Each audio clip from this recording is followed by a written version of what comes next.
why don't we take some questions? And I know we have some here.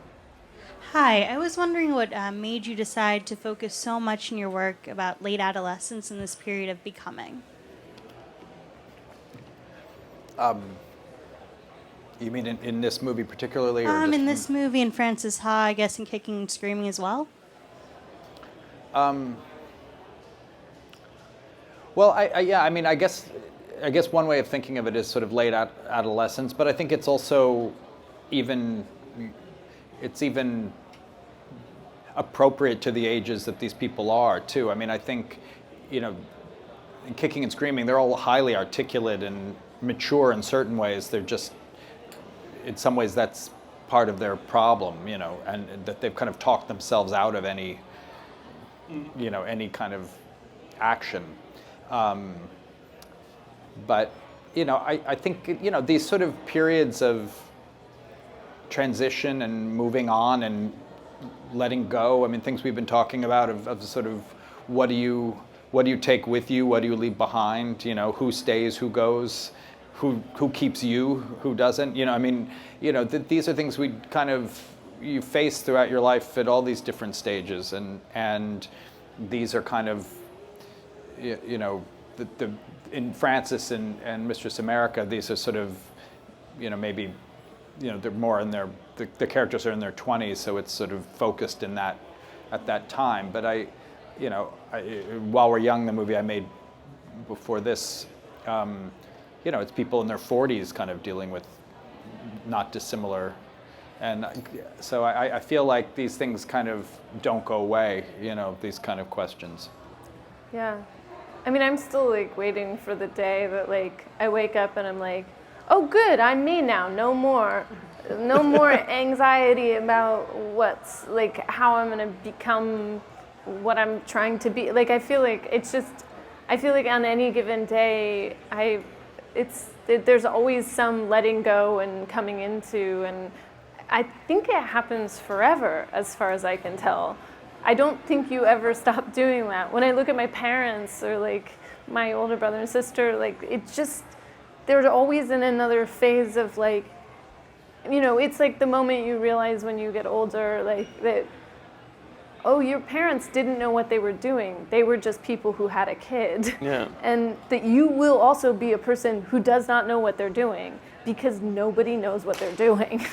And we put a narrative to it, Yeah, and it seems yeah, so sensible, yeah. but they didn't know. They didn't know. And you've got, Yeah. you just announced you're going to be directing a film, so Yep. it seems like you're embracing that.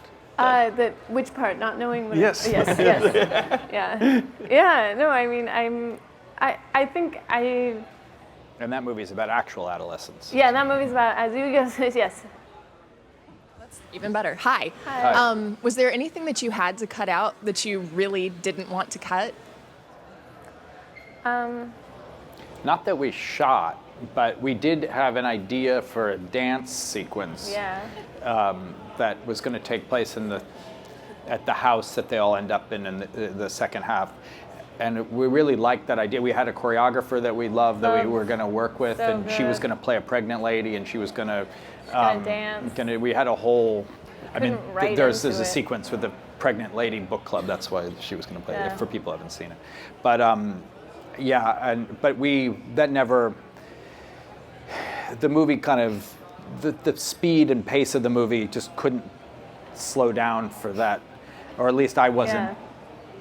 I couldn't figure out how to do it. We Somebody couldn't figure else out might how have to been write into it and write out of it in a way yeah, that and was so normal. I think ideally we would have found a way that the story could have somehow developed in the dance, but we It's so couldn't hard to it. do. I Yeah. mean, it's hard for Godard to do, and it's hard for Hal Hartley to do. Yeah, There is one line that I know that basically what you see on the screen is almost exactly what the script is. It cuts very close to what our script was, but there is a line that Brooke, my character, she's very into self-promotion, but she's not great at it. She's kind of ham-fisted with it, and she's not. It's she doesn't have any slickness around it. It's all oh, you go on Twitter to promote what you're doing, and that's what it's for. So you just say, hey everyone, I'm doing this awesome thing. But she doesn't see that you're supposed to sort of Finesse it a little. yeah, finesse it, and she doesn't. Anyway, but there was a line that got cut out that I was like thought was really funny. Tracy and Brooke are at a bar, and she shows her. She says, "Oh, Nate just dropped a gram on Instagram. That means a picture."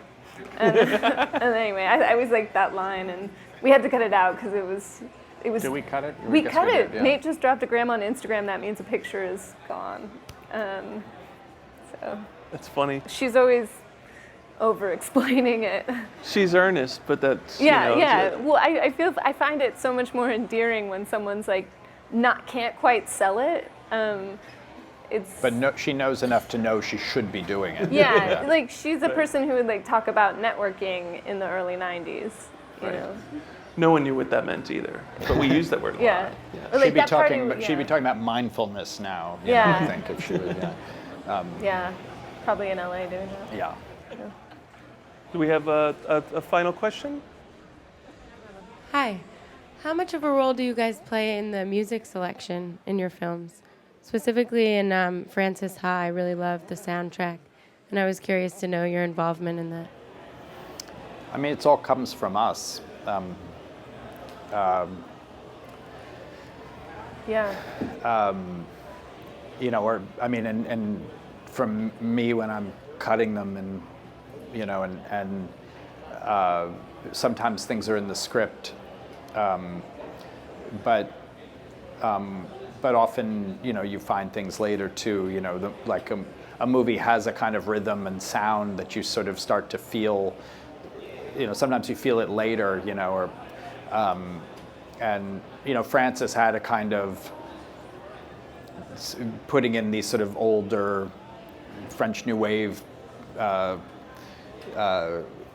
score cues kind of brought some other kind of element to it that we didn't necessarily know, I think, when we were shooting the movie. It was something I just laid in to kind of, and it kind of brought this elegance and grandeur to the story, and which was, you know, I thought kind of beautiful and kind of honored the character in a kind of bigger way. And with this, it was, I don't know, we always kind of, even though it takes place now, we always sort of, in our heads, kind of connected it to movies we liked from the 80s and like Something Wild. And so the kind of New Order OMD sound was something we were listening to a lot. And the composers, Dean Wareham and Britta Phillips, kind of, we worked on a score with them that kind of has some of these elements and maybe sort of reminiscent of some of those, you know, John Hughes cues even, but, you know, it's very much their own thing too. And so both movies have a song by Hot Chocolate too. Everyone's a that's Winner right. is the Paris sequence in Frances Ha, and Could Have Been a Lady is in the Welcome to the Great White Way, and then comes Yeah. back. It's actually, and then it's at the end credits as well. Yeah. I mean, sometimes there'll be a thing where, like, if there's we have a great music supervisor as well. George Draculius George has Draculius. been with me since for most of my movies. Is just a great sort of friend, and also just has you know, great ideas and things, And sometimes, like, if we can't get, like, Jen and Noah, while they're cutting the movie, will use a song, and then if for whatever reason we can't get like rights to it, they'll be like, let's try. Here are 5 other songs that are kind of by, you know, either by the same people or like we can maybe get or access to. yeah. There's always, I find on every movie there's always some song that you wouldn't actually think that some rights, you know, like there's like, you know, some piece of the rights are now owned by some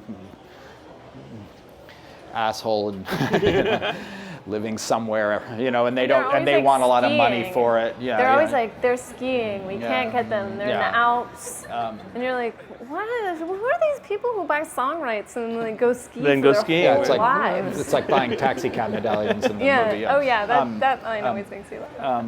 But you know, so there's no telling. In some ways, it's like the songs you think would be harder to get because they're more famous are like easier because they're in control of their own music and are kind of, open and generous about, the movies letting you use it for not so much money.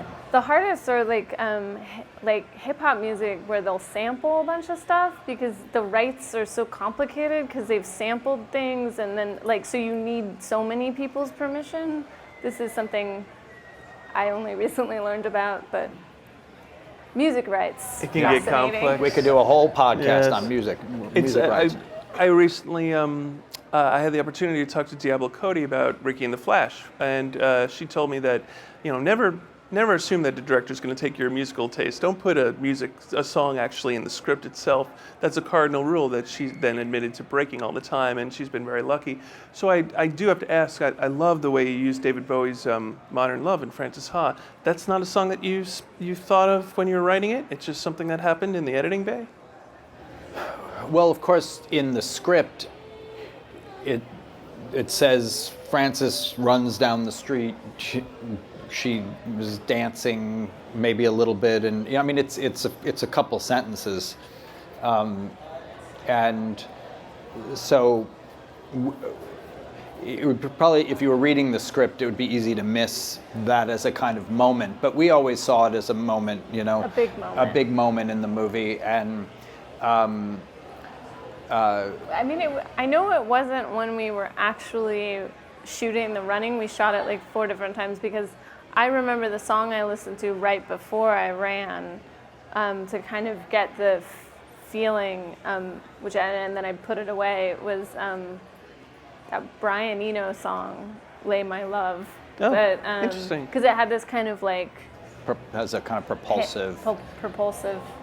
In a way, the only song I thought I wouldn't use is "Modern Love" because it had been used by Leos Carax in Mauvais Song and brilliantly, but it turns out it's the best song to run to in a movie. So, and I had I loved that song and it had a lot of meaning for me, and you love it, and so it was one of those it became an homage we backed into.